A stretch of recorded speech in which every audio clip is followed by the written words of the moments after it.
ఏది అయినా చెయ్యి ఆచి చికెన్ మసాలా. వారిని స్వాగతించి పలకరించి వారికి గతంలో దాదాపుగా ఒక 25 సంవత్సరాలుగా వారికి ఉన్న పరిచయం కూడా ఇద్దరికి ఉంది కాబట్టి వారిని పలకరించి సాధారణంగా పార్టీలోకి వస్తున్నందుకు ధన్యవాదాలు చెప్పడం జరిగింది. ఇవాళ వాస్తవం ఏంటి అంటే రాష్ట్రంలో ఒక రాజకీయ పునరేకీకరణ జరుగుతూ ఉంది. సింహం బయటికి వస్తా ఉంది అంటే గుంటనక్కల గుండెల్లో ఇలా రైలు ఉరుకుతున్నాయి. కేసీఆర్ గారు ఒక సంవత్సరం తర్వాత ఒక బహిరంగ సభకు వస్తున్నారంటే ఎన్నో రకాల కుట్రలకి కుతంత్రాలకి తెరలేపి కాంగ్రెస్ ప్రభుత్వం జగిత్యాలలో జరగబోతున్న చైత్రయాత్రను అడ్డుకునే ఒక చిల్లర ప్రయత్నం చేస్తా ఉంది. ముఖ్యమంత్రి గారు మంత్రులు ఎంత సిల్లీ పాలిటిక్స్ అంటే కేసీఆర్ గారు ఇక్కడికి వస్తున్నారంటే ముఖ్యమంత్రి గారు మేడిగడ్డ కోతారట.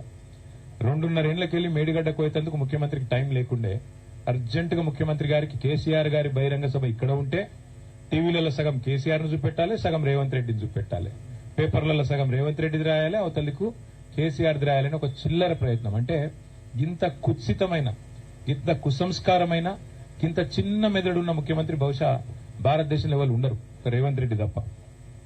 ఆయనకు హైటే తక్కువ అనుకున్నా, బుర్ర కూడా తక్కువ. అంటే ఈ మాట ఎందుకు అంటున్నా అంటే నిజం గింత చిల్లరగా ఉండకూడదు రాజకీయం. కేసీఆర్ లాంటి ఒక నాయకుడు ఆయన ఇంకా గీ ఏజ్ లో గీ స్థాయికి చేరుకున్న తర్వాత ఆయనకు పేపర్ వాళ్ళు ఏం రాస్తారు, టీవీ వాళ్ళు ఏం చూపెడతారు, ఆయనకి ఏమైనా ఉంటుందా? జగిత్యాలకు వచ్చుడు, జనాలను కలుసుడు, అందరి ముందు మాట్లాడు, లక్షలాది మందితో సంభాషించుడు కేసీఆర్ గారికి తెలిసిందే గది, ఆయన ప్రస్థానమే అది. అట్లాంటిది ఇవాళ ఆయన ఇక్కడికి వస్తుంటే కోరుట్లకెళ్ళి వచ్చేటోళ్ళందరికీ ఇక్కడికి రానియకుండా రోడ్డు దవుతారట. 3 ఏళ్లకెళ్ళి యాదికి రాలే రోడ్డు, ఇప్పుడే యాదికి వచ్చింది సడన్ గా. ఇంత చీప్ పాలిటిక్స్ ఇంత చిల్లర ప్రయత్నాలతో జగిత్యాలలో జన ప్రభంజనాన్ని అడ్డుకుంటామని రేవంత్ రెడ్డి గారు, అదేవిధంగా ఇక్కడున్న హైబ్రిడ్ ఎమ్మెల్యే, హైబ్రిడ్ కూడా కాదు, ఏం బ్రీడో ఇది, ఏ బ్రీడో ఆ బ్రీడ్ ఎమ్మెల్యే ఇక్కడ ఉన్న ఏ పార్టీ ఆయనకే తెలియదు. బీఆర్ఎస్ అని ప్రెస్ మీట్ లో చెప్తాడు, కాంగ్రెస్ పార్టీ ఆఫీసులో కూర్చుంటాడు, కాంగ్రెస్ పార్టీ మంత్రి పక్కకు కూర్చుంటాడు. క్రాస్ బ్రీడ్ అనాలనా, హైబ్రిడ్ అనాలనా, ఏం బ్రీడ్ అనాలే, ఆయన ఏందో ఆయనే చెప్పుకోవాలి. వాళ్ళు రేవంత్ రెడ్డి భయం ఏంటంటే, కాంగ్రెస్ లో భయం కూడా ఏంటంటే ఇక్కడ కేసీఆర్ గారు వచ్చి జీవన్ రెడ్డి గారు, కేసీఆర్ గారు, మా రమణన్న, మా వసంత అందరు కలిసి ఒక వేదిక మీదకి వెళ్లి మాట్లాడితే జగిత్యాల నుంచే మళ్లీ బీఆర్ఎస్ చైత్రయాత్ర మొదలవుతుంది, దండయాత్ర మొదలవుతుంది, రేవంత్ రెడ్డికి భరతం పట్టడానికి తెలంగాణ ప్రజలు మరి రంగం సిద్దం చేసినారని ఒక వాతావరణం వస్తుందని ఆయనకు భయం పట్టుకుంది.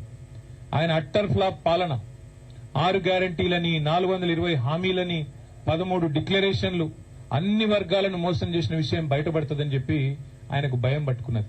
అందుకే ఈ రకమైన చిలిపి ప్రయత్నాలు చేస్తా ఉన్నారు.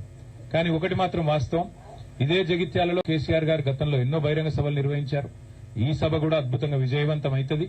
ప్రభుత్వం ఎన్ని ప్రయత్నాలు చేసినా, ఎన్ని చిల్లర కుట్రలు చేసినా అన్నిటినీ కూడా అధిగమించడానికే మా పార్టీ నాయకత్వం ఆహరహం కూడా కష్టపడతా ఉన్నారు. మా సోదరులు పల్లా రాజేశ్వరరెడ్డి గారు ఇలా ప్రత్యేకంగా సభ్యుడు ఇక్కడికి వచ్చి వారు జగిత్యాల కేంద్రంగా జగిత్యాల నియోజకవర్గ పరిధిలో వారు బాధ్యత తీసుకున్నారు. పర్యవేక్షణ, అందరినీ కూడా కోఆర్డినేషన్ బాధ్యత, సమన్వయం. అట్లాగే మా ధర్మపురి కాన్స్టిట్యున్సీకి రవీందర్రావు ఎమ్మెల్సీ గారు, తక్కలపల్లి రవీందర్రావు గారు, వరంగల్ వాసి, వారు కూడా ఇక్కడికి వచ్చి ధర్మపురిలో కొప్పుల ఈశ్వర్ గారితో కలిసి వారు కూడా సమన్వయం చేసుకుంటా ఉన్నారు. అట్లాగే మా చొప్పదండి నియోజకవర్గంలో మాజీ శాసనసభ్యులు పెద్ద సుదర్శన్ రెడ్డి గారు, వారు మా రవిశంకర్ గారితో సమన్వయం చేసుకుని అక్కడి నుంచి వారు జగిత్యాల జిల్లా పరిధిలో వారు ప్రయత్నం చేస్తా ఉన్నారు.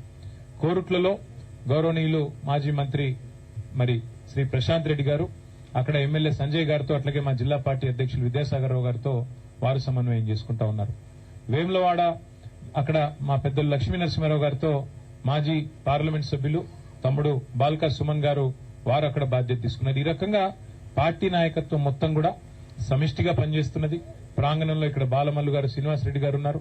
సమిష్టిగా జీవన్ రెడ్డి గారి మరి చేరికను స్వాగతిస్తూ జగిత్యాల రైతాంగం గాని, జగిత్యాల ప్రజానికం గాని బ్రహ్మాండంగా మరి కదిలి వచ్చే పరిస్థితి కనబడతా ఉన్నది. ఏర్పాట్లు కూడా బాగా ఘనంగా జరుగుతా ఉన్నాయి. ఎండల్ని కూడా దృష్టిలో పెట్టుకుని అన్ని ఏర్పాట్లు చేస్తా ఉన్నాం. దాదాపుగా ఒక 3 లక్షల మంచినీళ్ల బాటిల్ కూడా తెప్పిస్తా ఉన్నాం. ఒక 2 లక్షల మజ్జిగ ప్యాకెట్లు కూడా తెప్పిస్తా ఉన్నాం.